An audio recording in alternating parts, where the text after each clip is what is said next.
ओम क्रीं क्रीं क्रीं ह्रीं ह्रीं ह्रीं हुम हुम हुम दक्षिणाकालिके क्रीं क्रीं क्रीं ह्रीं ह्रीं ह्रीं हुम हुम हुम स्वाहा।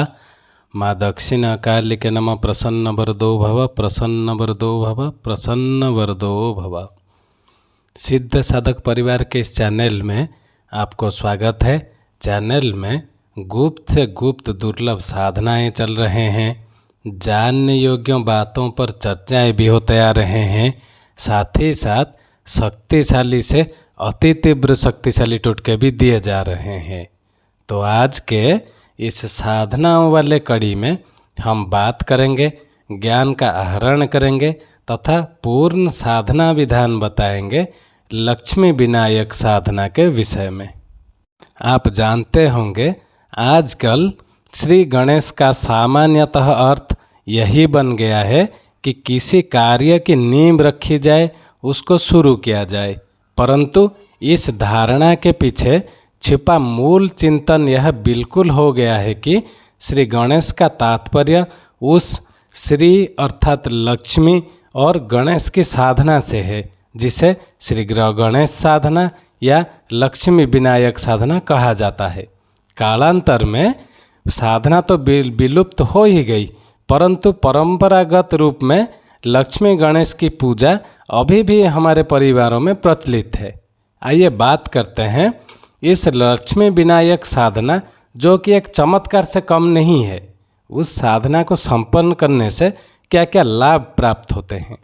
लक्ष्मी जी को यूँ तो अनेकों रूप है, पर अलग अलग स्वरूपों की साधना से अलग लक्ष्मियों की प्राप्ति होता है, परंतु यहाँ लक्ष्मी के जिस स्वरूप की साधना की बात हो रही है वह अर्थ लक्ष्मी है, और अर्थ ही आज के युग में एक प्रधान शक्ति है। यदि अर्थ है तो अन्य समस्त साधन इस धन बल के आधार पर प्राप्त किए जा सकते हैं। इस साधना द्वारा अर्थाभाव जैसी समस्या या अर्थ संकट से निवृत्ति मिल जाता है। और दूसरा लाभ है, इस साधना के पश्चात साधक जिस भी कार्य में हाथ डालता है उसे लाभ ही प्राप्त होता है। व्यापारियों के लिए तो ये साधना का एक विशेष महत्व है। टेंडर भरते समय या व्यापार क्रय विक्रय संबंधी कोई महत्वपूर्ण निर्णय लेते समय जिस भी पक्ष में निर्णय वह लेता है उसे लाभ ही लाभ मिलता है, हानि के आसार ही नहीं होते। और इस साधना को संपन्न करने के बाद साधक विवेकवान बन जाता है। भगवान गणेश का विशाल मस्तक उनके विपुल ज्ञान का परिचायक है। उनके बड़े कान इस बात का प्रतीक है कि व्यक्ति को बोलना कम और सुनना अधिक चाहिए। इस साधना से साधक का मन और कर्ण शक्ति सबल होते हैं। फिर भगवान गणेश जी के जो सूंड है वह लंबी नाक है। लंबी नाक अर्थात सम्मान का प्रतीक है। यह सर्वविदित है कि नाक कट जाने का अर्थ घोर अपमान होना। इस साधना द्वारा साधक के अंदर धीरता, गंभीरता और उदात्त व्यक्तित्व के गुण जागृत होते हैं। गणेश जी को लंबोदर कहा गया है। लंबा उदर गंभीरता का परिचायक है। छोटा पेट मतलब जिसके पेट में बात पचती न हो। ऐसी मूर्खतापूर्ण वाचाल प्रवृत्ति के कारण कई लोग उपहास के पात्र बन जाते हैं और समाज में सम्मान नहीं प्राप्त कर पाते। ज्ञानी पुरुष तो धीर, गंभीर, मितभाषी होते हैं। हर बात को मुख से अनायास ही नहीं उगल देते। इस साधना द्वारा व्यक्ति लंबोदर की ही भ्रांति प्रबुद्ध हो जाता है। इस साधना द्वारा व्यक्ति को समाज और परिवार में एक सम्मानजनक स्थान प्राप्त होता है। लोग उसके गुणों की प्रशंसा करते हैं। बिना सम्मानित हुए जीवन के सभी ऐश्वर्य भी व्यर्थ होते हैं। फिर और क्या लाभ होते हैं इस साधना को संपन्न करने से?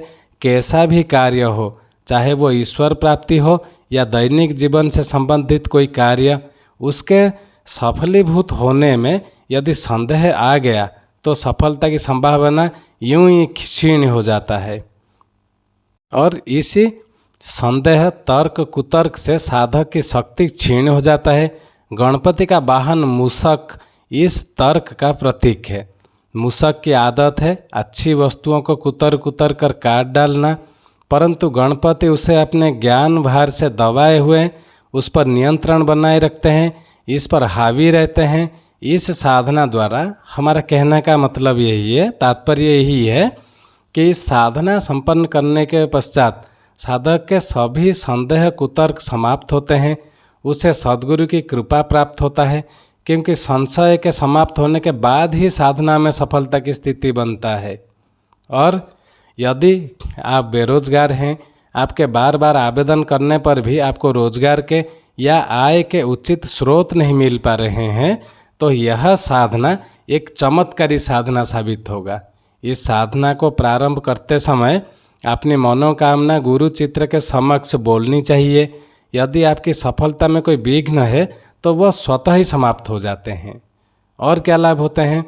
प्रमुख रूप से यह लक्ष्मी विनायक साधना किसी विशेष कार्य में सफलता प्राप्त करने के लिए किया जाता है। यदि आप अपने किसी मनोवांछित लक्ष्य की ओर शीघ्रता से गतिशील होना चाहते हैं तो यह साधना श्रेष्ठ है। मूलतः यह सर्व कार्य सिद्धि साधना ही है। अब बात करते हैं पूर्ण सफल साधना विधान के विषय में, लक्ष्मी विनायक साधना विधि के विषय में।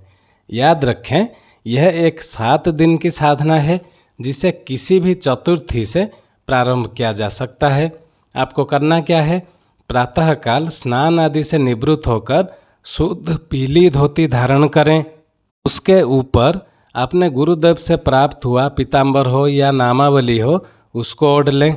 उसके बाद सामने गुरुचित को स्थापित कर उसे पानी का छींटा देकर पोंछ लें। धूप, कुमकुम, अक्षत, पुष्प आदि से गुरु चित्र का संक्षिप्त पूजन करें। फिर दोनों हाथ जोड़कर गुरुदेव जी का अपना ध्यान करें और ध्यान करने के पश्चात चित्र के सामने एक थाली में हल्दी, कुमकुम और अक्षत से एक बड़ा स्वस्तिक बनाएं। उस पर लक्ष्मी विनायक यंत्र का स्थापन करें और यंत्र के मध्य में सिद्धेश्वरी लक्ष्मी फल स्थापित करें। धूप दीप आदि जला दें। फिर दाहिने हाथ में जल लेकर विनियोग आप करें। ओम अस्य श्री लक्ष्मी विनायक मंत्रस्य अंतर्यामी ऋषि गायत्री छंदः लक्ष्मी विनायक देवता श्रीम बीजम स्वाहा शक्ति आत्मनोभीष्ट जपे विनियोगः, ऐसा कहकर जल भूमि में छोड़ दें। फिर उसके बाद मंत्र का ऋषि न्यास होगा। दाएं हाथ से शरीर के निर्दिष्ट अंग को स्पर्श करें। बता रहे हैं कैसे। ओम अंतर्यामी ऋषि नमः, अपने सिर को छुएं। ओम गायत्री छंद से नमः, मुख को छुएं। लक्ष्मी विनायक देवताय नमः, हृदय को छुएं। श्रीम बीजाय नमः, गुह्य स्थान को छुएं। स्वाहा शक्तये नमः, दोनों पैर को छुएं। फिर उसके बाद षडंग न्यास होता है। आपको ऐसा बोलना है। ये षडंग न्यास क्यों होता है? आपको जो मंत्र बता रहे हैं उसको बोलते हुए विभिन्न अंगों को स्पर्श करें जिससे उनमें साधना हेतु आवश्यक ऊर्जा स्थापित हो सके। ओम श्री गम हृदयाय नमः, हृदय को स्पर्श करें। ओम श्रीम गिम सिर से स्वाहा, सिर को स्पर्श करें। ओम श्रीम गुम शिखाय वसट, शिखा को स्पर्श करें। ओम श्रीम गैम कवचाय हुम, दाएं हाथ से बाएं कंधे एवं बाएं हाथ से दाएं कंधे को स्पर्श करें। ओम श्रीम गौम नेत्रत्राय वसट, दोनों नेत्र को स्पर्श करें।